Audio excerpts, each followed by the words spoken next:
Hello, welcome to part 2 of, or day 2 of section 6.5, where we're talking about operations with radical expressions. So, yesterday, or in previous videos, we looked at how to rationalize a denominator in general, especially when there is just one term.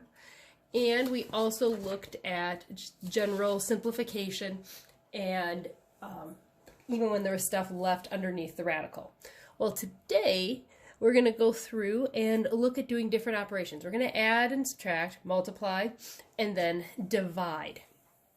Now, the thing to think about here, in this video we're going to focus on the adding and subtracting, is to think about these, like the radical basically as a variable. And remember, we have certain rules in variables. So you can add and subtract when there's common factors, or the variables are the same, so same power. So like 2x, and I'll make that plus, 2x plus 3x, same variable to exactly the same power, and you just add the coefficients. It's 5x. Or 12x squared minus 10x squared. Same variable, same power, we subtract the coefficients, 2x squared. That same idea is what happens when we work with radicals. However, a lot of times we have to do a little bit of work first before we get to that point. So, say you had 2 times the square root of 50 plus 4 times the square root of 500 minus 6 times the square root of 125. And I'm not looking for a decimal approximation, so don't just punch it into your calculator and give me a decimal approximation. That's not what I'm looking for. I'm looking for the exact answer with radicals. So the first thing you're going to do, pay attention to what kind of radical it is. In this case, it's a square root. So you're going to simplify the square root. If it's a cube root, simplify the cube roots. Your goal then is to have the same radical and combine those. So square root of 50 is 5 squared times 2. So we simplify that one to right here. The 5 comes out, gets multiplied by the 2, so you have 10 square root of 2. 4 times the square root of 500. 500 is 10 squared times 5. So you take the square root of 10 squared, that's 10. And multiply it 4 times 10, get 40. And then the square root of 5, so that's there. And then square root of 125 is 5 squared times 5. So this piece right here. So you take the square root of 5 squared is 5, 6 times 5 is 30, and you have the square root of 5 left underneath. So you got all 3 different terms. Now look and notice, okay, no other square roots of 2, so that's just going to stay there in the answer. But we have 40 square root of 5 and negative 30 square root of 5. So we're going to combine those, and we just add, or in this case, subtract the numbers that are in front. 40 minus 30 is 10. So we have 10 square root of 2 plus 10 square root of 5. So really, it's like working with variables, and you just combine your like terms. Think of it that way as you're solving. All right, let's do a couple examples. So let's look at this first one. 3 square root of 2.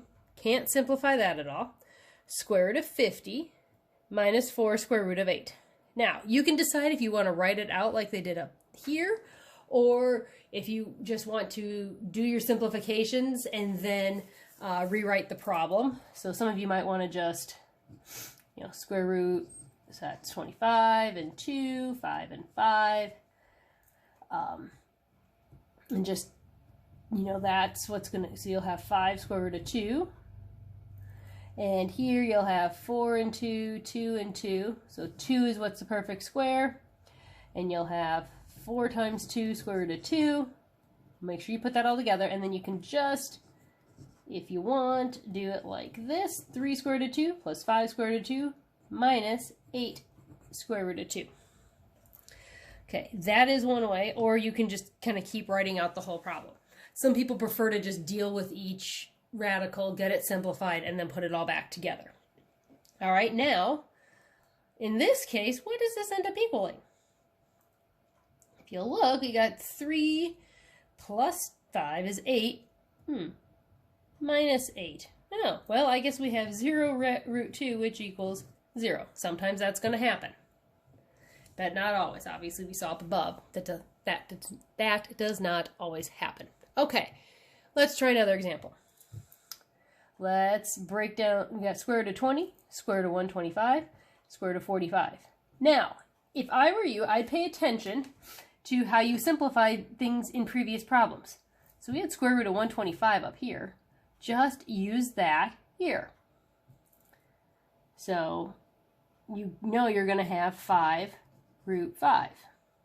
Then just break down 20. 4 and 5, 2 and 2. So you've got 2 root 5.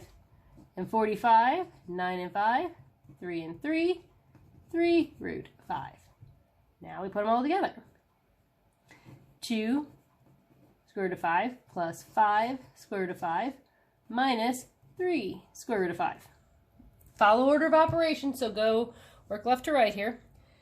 2 plus 5 is 7 minus 3, 4 square root of 5. But yeah, totally use simplification that you've done earlier to help you. You don't feel like you have to resolve everything every time. All right, let's look at number 9. So you got square root of 300 minus square root of 27 minus square root of 75. All right, haven't done any of those yet, so let's break them down. 103 is 10 and 10, which we know is what we're going to end up with, right? So you have 10 root 3, even though it's not a perfect square, we know we got 10 squared. So basically, as soon as you have 2 of the same factor, you're good. 9 and 3, 3 and 3. So you have 3 root 3. And for 75, 25 and 3, 5 and 5. 5 root 3. And we are subtracting across the board here. Okay, so now we have all the same radicals. The 10 minus 3, which is 7, minus 5, which is 2. Now, sometimes you're going to be able to put them all together. Sometimes you won't. Sometimes it'll be like this, and you'll have 2 terms in your answer. So just keep that in mind.